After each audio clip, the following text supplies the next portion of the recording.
Hi, everybody, and welcome to another Kalicube Tuesdays. I'm Jason Barnard. Today, I'm here with Jon, is it Weberg? It's Weberg, but I like Weberg. It sounds more German, more professional, but it is Weberg, but thank you. We're going to go for the European pronunciation. All right. A quick hello, and we're good to go. Welcome to the show, Jon Weberg.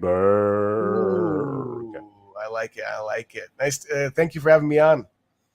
Absolutely delighted. Now, first off, I see that you've got a golden disc that appears to be broken behind you.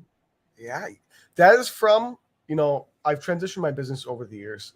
I've done quite a bit. I've done freelancing, I've done consulting, but this is from passively a lot of what I do. And the guy gave me this as well. So thank you, Joel. A guy named Joel Tarian. I'm an affiliate for him, and I've been an affiliate for him for years. We've generated hundreds of thousands of dollars for him, and he's a great friend of ours. Also, a highly recommended. I'll have to recommend him to go on the podcast. But I'm a great guy. He's done big money, and we promote for him, and it's been a great journey with him. I could tell many stories, but unfortunately, we don't have enough time to go down many different rabbit holes. A very good point. That would be a rabbit hole for another day. Today, we're talking about how to profitalize your business with omnichannel optimization. And the words that strike me here is omnichannel optimization. Yep. A lot of people talk about it. A lot of people don't really know what it is, and hardly anybody can actually do it. And are you going to explain to us today, Jon, exactly how we do this? Yes, I am. And only because it's something that is being needed to be done more and more than ever before. So to simplify what omni-channel optimization is, because it's not really talked about in the business or marketing or sales sphere very much, or in brand and SERP either, or any kind of SERP. It's basically having a strategy for following up, for generating leads, and for being seen by your audience across every single channel possible. Because too often, business owners simply rely on a single channel. For example, most people in my niche heavily use email marketing. Email marketing is a really high ROI activity. But imagine... Sorry, just to interrupt there, I come from the SEO niche, and they obsess about Google and SEO. And omnichannel marketing and omnichannel optimization, as you say, is hugely important to get in front of clients, to make sure, potential clients, to make sure that they know who you are. And this is what we do at Kalicube, is once they know who you are, whatever channel they find you on, they end up Googling your name, at which point the brand SERP becomes hugely important. Right. And that's why brands or the SERPs are important, and being able to search for your name or brand is important. And it's a part of omnichannel strategy too, as well, because let's say, for example, someone from my niche normally focuses on and has their leads coming through a Facebook ad to be on their email list. Then they search them up on Google. And I dabbled in SEO, so they search them up on Google. But like we've gone through before the call, maybe or maybe not, you've done your work and your brand is recognized or not recognized by Google. Nothing or bad stuff pops up, or great things pop up. So SEO is a channel. Retargeting is a channel, which retargeting is usually done by SEO, can be done by SEO, because again, wherever they navigate in the internet, you want them to see you after they search your name. Important. But my purpose is, and what I want to really hit people home with, especially with SEO, I know SEO people are always looking for a way to monetize. One of the best ways to monetize your blog or monetize your presence is to be everywhere, not just in search, but to also be in retargeting, but to also be in email. Your email game needs to be strong. Most people email their list like once a month. I email minimum once a day, and I have for the past 10 years, 12 years, since I was like 13 years old. Being seen. I was going to say, you look very young for 10 years. And that's the point, is you started when you were 13. Yep. But before we get to that, we're going to look at your brand SERP, because at the end of the day, omnichannel marketing is being in front of your audience in the right places where they actually engage, interact, hang out. And at the end of the day, you're branding, making brand awareness, so that at the end of the moment where they've understood who you are, they then try to find out where you are. They Google your name to go to your website. That's hugely important. So Yep. we have here, and it's slightly ironic, that if I search for your brand name, it doesn't even appear. No. And it says, did you mean? And the reason I want to show this is not to criticize you. Absolutely not. But Google is auto-correcting, thinking that I've got it wrong. And that's an indication that Google has not understood your brand. If it understands your brand, it would not show the medicine, because it would understand, that I hadn't made a mistake. Here it thinks I've made a mistake. Right. And my only defense, I know you're not criticizing. It's something that needs to be worked on 100%, because again, omnichannel means everything, not just every other channel. It means Google as well. The brand has not officially launched it. It's pre-launch. There's been zero SEO work done to it, other than the bare minimum. It's not really linked anywhere. All these other things, it's still in the works. But I do agree, and it does need to be in the search. It needs to be at the top. And of course, with branded search, you want reviews of you, positive reviews. You want things highlighting your expertise in your business, which needs to be worked on ASAP. Absolutely. But then it says that it thinks I've made a mistake, excuse me. And then it says, here you go. Did you really mean the other brand? Oh, so we are below the ads. Yeah, no, you're doing a great job. Once Google has understood that I haven't made a spelling mistake, right, you're right there. But it still has that doubt with the medicine. And apparently it's not a very good medicine. It's got very bad reviews. And that's important, that Google is not recommending this medicine or cure or whatever it might be. It's got 1 star. That looks pretty terrible. We get here, it still thinks there might be a mistake. Right. And the solution to that is to educate Google so that it's confident in who you are, and that it is confident that the spelling that you have chosen, which is quite original, is the right one. And if anybody's interested in this kind of discussion, join our Knowledge Panel and Brand SERP support group on Facebook. We talk about this all day long. But today, that isn't the point. I'm not trying to teach you how to do your business. I'm trying to get you to teach me how to do my business better.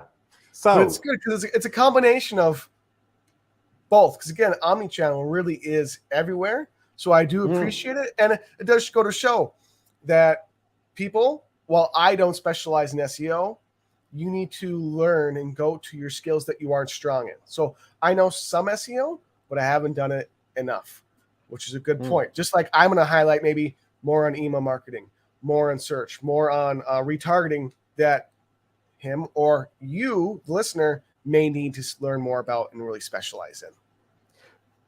Absolutely brilliant. And just one point from my perspective, I come from a world of SEO, but it isn't because it's on Google that we're just talking about SEO. Right. They are SEO techniques that are simply there to repackage your brand message and your brand narrative for Google.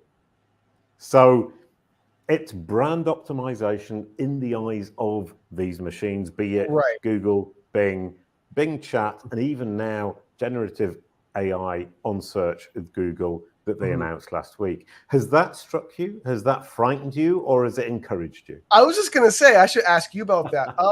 With AI in the mix, from my opinion and from what I know, I don't think Google's going to change much. It'll do similar what Bard has done because they can't. Because Google would lose so much revenue from advertising dollars. Yep. I think if they just went with just AI search. However, I think it'll be similar to Bard. And the problem with AI is most people, while it can be very helpful, is we don't even realize the complexity and what it can actually do as it self-learns and self-becomes better to a point that we cannot comprehend. It is such a crazy idea, but I think if used correctly, I mean, it can be used omnichannelly. It can be used not just in search. It can be done for ranking articles. It can be used for creating imagery through content marketing. It can be used for creating ads. I just got suggested every day now. Someone goes, "Oh, there's this new AI tool," and I go look at it and I go, "That's brilliant." Pretty soon, what it'll get to the point of being is it'll get to the point of being you'll be able to go to an AI tool and say, build me an entire email marketing campaign connected to Facebook ads and connected to what you name it, and it'll build it out for you. However, I don't know yet or in how long it'll be till it's perfect or really good enough to do that. You know, from my experience playing around with ChatGPT and a few other tools, AI still has some room to go with where it won't need human interaction to make it actually good. I also don't think, or I do think, there will be a rebound from this, from AI, because more and more, including me, I grew up in the digital age. I'm pretty young. More and more people are not wanting AI and bots. They want real world experiences, which is, I think, what people are going to try looking for. For example, my dad and I have a small blog, and he was looking up some stuff. He goes, I kept getting these AI options. I don't want these. I want a human review. Right. But it'll get to a point where you don't even know which is which. But yeah. No, very good point. And Google actually said search is always and will remain the jumping off point. Right. Bing have said exactly the same thing. And as you say, it's because if they don't keep that as the paradigm, their business model goes down the drain. Right. And the other thing is they both say at the end of the day, people need the human touch. And that's our aim, is to get them to the point where we can send them to the human touch, the provider that really makes sense. So we're looking at maybe less visits, but more valuable visits. And I think that's huge. And I think you've really put your finger on exactly where we're going here. And with omni-channel optimization, I am hugely interested to understand outside my sphere of Google and Bing where I should be focusing. See, so number one, I will hound on this. I've hounded on this in every single podcast I've been, everywhere I go to speak.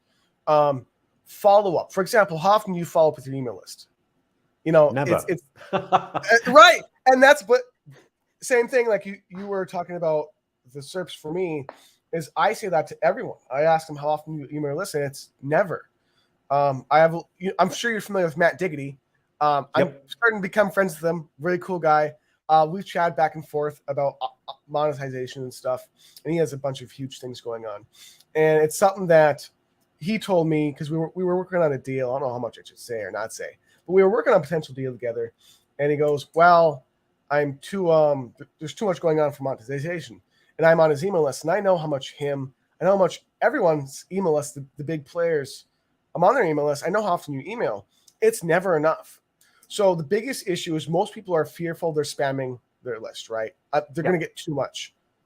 Well, when you're... Go ahead. Sorry, I really just want to make a point, is that back in 2006, when you were 6 years old? I was 8 then. Right. I was working on Buwa and Kuala, who are characters that you would have been the perfect audience for at the time, which shows the difference in age, how young you are, how old I am. Mature you are. Thank you very much. Very kind. And we were starting to build that email list, and somebody said to me, that is the future. And I kind of thought, okay, might be the future for 5 years. This is 2006. Right. And now 17 years later, it's still the future. It's still the highest converting form of marketing there is. Right. One, because everyone, just like search, will always keep using it forever. 2, it's direct communication, just like texting or calling to someone's device, to their computer, to their phone, you name it. Now, why would texting not take over? Because it's too personal. It gets annoying. Unfortunately, unlike email, it gets annoying very quickly and spammy very quickly. And also because it's why like direct messaging hasn't taken over. Most people do it wrong. Most people focus on selling. Here's my offer. Here's why I'm the best. Here's why I am the greatest. Here's how my product will help you. Your entire goal in all follow-up, in all content you create, in all communication, email marketing, etc., should all be value focused first, especially if you're doing outbound, you're kind of intruding people's privacy. But even with inbound, you always want to be giving with pure value. Now, most people go, well, what does that mean? Do I send how-to guides? Kind of. There's 3 types of content I create and I advise people create: entertaining, enticing, and educating. So this can be done across, again, email marketing, across SEO articles you're ranking. This can be done across ads, content, you name it. Mm-hmm. Your job, as I said earlier, is to create value. What is value? Value is where your audience trusts you and they find that you are genuinely helping them either solve their problems or get the solutions they're looking for. It's not contacting them. It's how can I actually build a deeper relationship with them? And you do that through entertaining them, through storytelling, through skits, through funny videos, stuff like that, through jokes, through humor. You educate them through how-to guides, resources, tools, etc. And you entice them. Then lastly, you entice them with a deal, with a discount, with bonuses. So what were the 3 E's again, please? And enticing, educating, and entertaining. Follow-up content, again, omnichannel, ads. A good way to think about it is most people, when they sell a product or service, they have one main sales process. You have your lead capture page or your landing page that goes to a sales page that goes to a checkout cart. When I launch Profitalize or when I launch any affiliate contest, I outperform people who have 10 times the list I do. So say my list is 50,000. There'll be big names in the industry like Mike Filsaime, who has millions on his list, or other people who I outperform every single time because I build 8 to 10 different sales pages for a single offer. And it works because think about this. Let's just say you're emailing your list and you have your product you sell to your list specifically. Brand SERP, maximization, optimization, something along those lines in the spitting. Right. The 10th time versus the 20th time you email them the same page, do you think the 30th time is going to change or the 25th time is going to change their opinion? No. Ooh, I now have 2 questions. Number 1 is you're saying 25th. Oh yeah, follow up. I would have thought 4 is already quite a lot. Right. So, but most of us think that. So 2 things: depth and intensity of follow up with, for example, just the email list alone is crucial. So if I build an email marketing campaign, your email marketing campaign should be at least bare minimum 21 days or 21 contacts long. Secondly, the variety in your email marketing. Initially maybe the first 3 or 4 emails are more promo-y because they're fresh, they're warm, they just hit a page online, they searched and found you through an article, or they were through an ad. The first few are more general. Hey, here's who we are, how we can help you. This is what my product and service does. Then from there, you have to build a relationship. The next 3 or 5 emails and possibly different sales pages to go along with them should be all about who you are, how you developed your product, how much you care about your customers. Imagine if brands have a whole entire sales page, not even a sales page, just, hey, here's why we care about our customers. Here's why we actually made our product. Then 3 or 4 emails after that, or 4 more contacts after that. Because this applies to seeing ads, doing retargeting. This applies to content you're creating, everything. The next 3 or 4 after that are, here's some resources. We're not selling you anything. There's no button to buy anything. Here's some resources you can learn how to rank in search engines easier. And you do that for 3-4 days, 4 different things.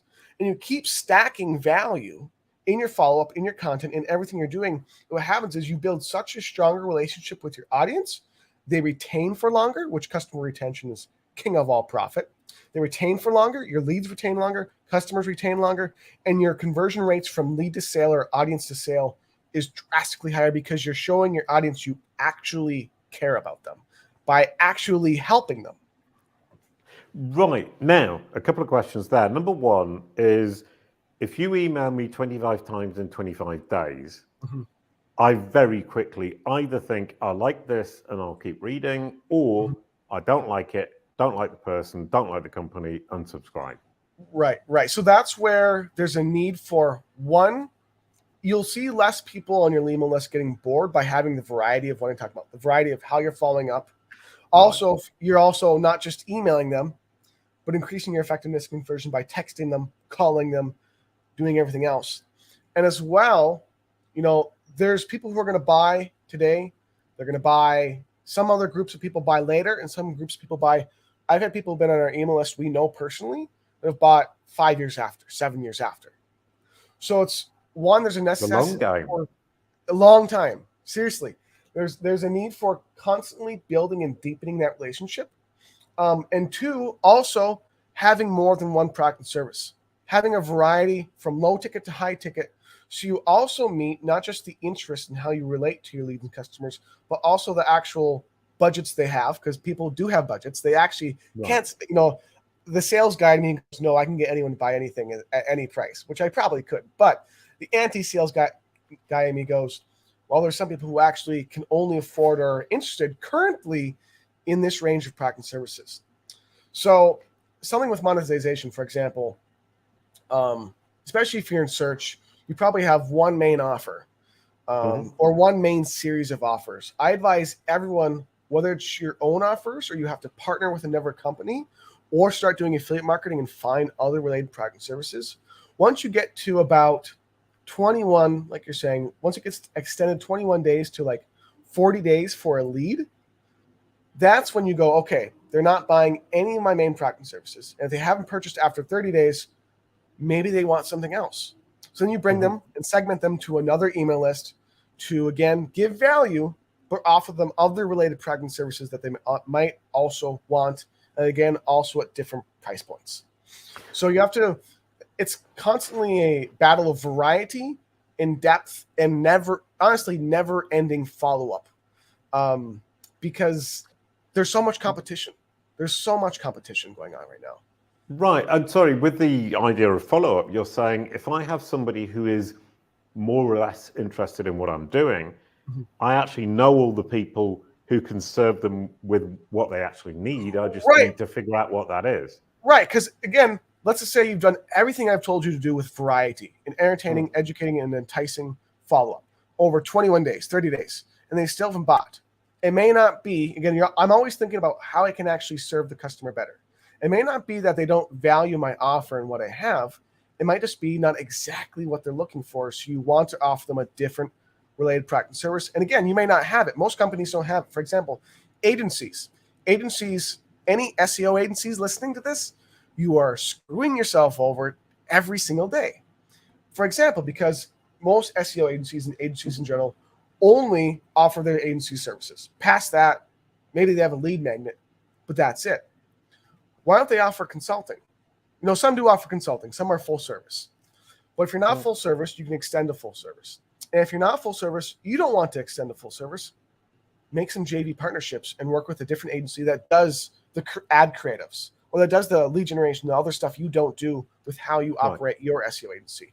That's a huge part of it. And also as well, for example, if you're high ticket in agency or consultant, a big thing you can do is create something that's not a service, because some people want done for you, like a service. Some people want do it themselves. So say, for example, a leader prospect cannot afford your services. Say, hey, it's not going to work out, which is the vast majority of what agencies get when a client doesn't buy. I've worked in agencies.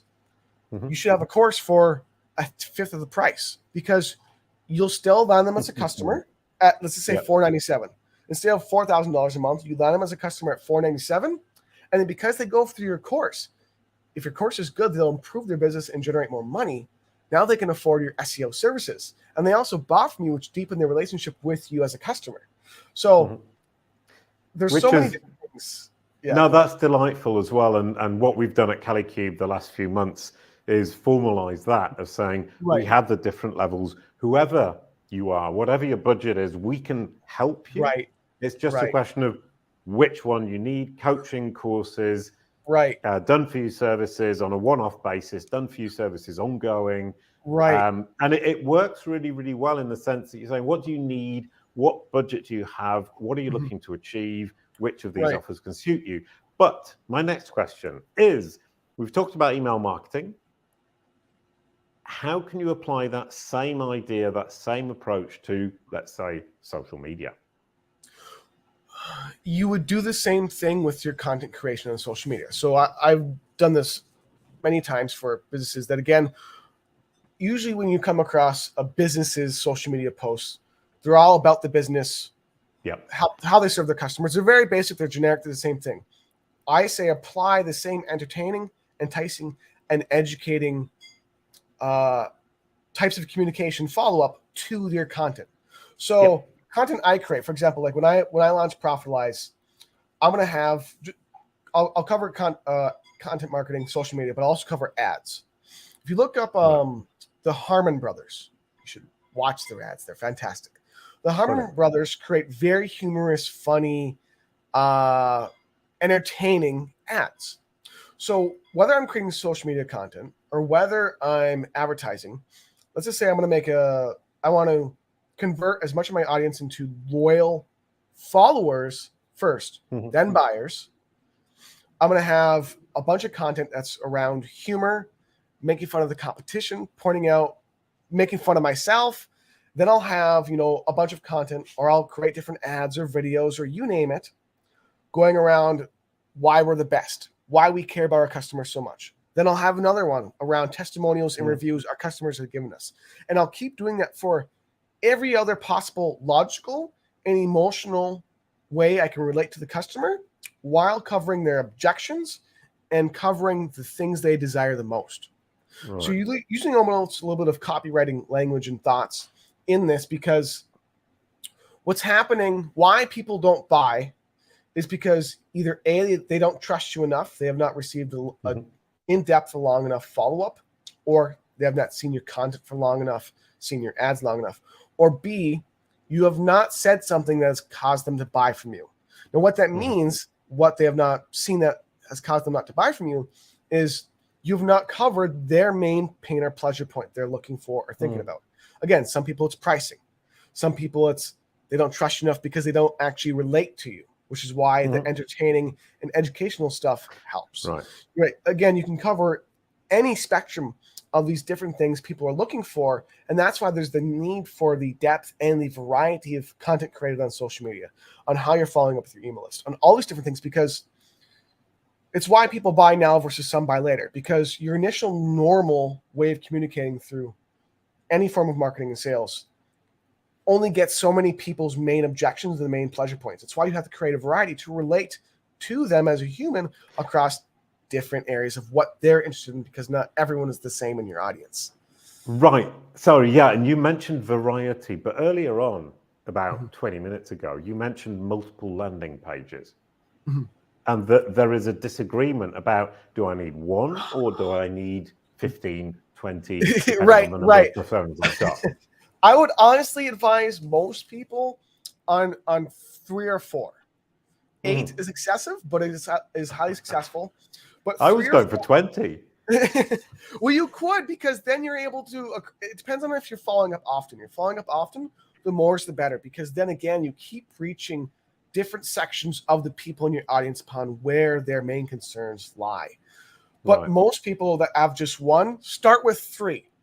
1 is your generic one. You optimize, you split test, you keep monitoring this one. You want it as high converting as possible, because this is where all of your scaling comes from. Your one main sales process, from ad all the way to customer checkout cart to upselling, downselling, all that stuff. But then in your follow-up, in how you create content and everything you do, you want, again, 2 or 3 different variations. One that's very logical, one that's very educating, a very value-based, hey, we're not charging you anything for this. This is a free training. Just watch, enjoy, listen, and here's how we actually build value by helping you. Literally just by helping you, actually. And then one that's more sales page or landing page that is more humorous, that is more entertaining, that's more storytelling. By having 2 or 3 variations, I can guarantee, otherwise I will pay any listener that does not agree with this or thinks I'm wrong, I will pay you $1,000. Message me if you try this and it does not increase number of leads or conversions or sales or customers, or does not keep them for longer. You have to be able to track these things. If it does not, I will send you $1,000 cash. PayPal, Venmo, Stripe, it does not matter. Right. And the question there is that what you're doing is saying I've got multiple approaches to the same persona. Yes. And I send it in a series of emails and social media posts and whatever ads that I'm outreaching.